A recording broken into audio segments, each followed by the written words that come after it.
दरम्यान न्यायालयीन लढाईमध्ये आपली बाजू मांडता यावी याकरता उद्या याबाबतचं कॅव्हेट दाखल करणार असल्याची माहिती देखील विनोद तावडे यांनी दिली आहे।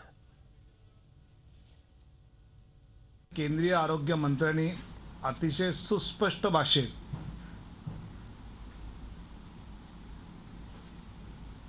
म्हणजे कोणीही तोंडघशी पडलेलं नाही किंवा कोणी उराशी नाही।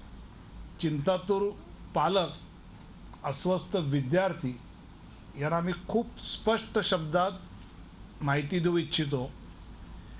2810 जागा राज्य सरकारच्या वैद्यकीय महाविद्यालयातल्या या MHCET जी 5 मेला झाली त्याच्या मेरिट लिस्टनुसारच भरल्या जातील। झी 24 तास रहा एक पाऊल पुढे।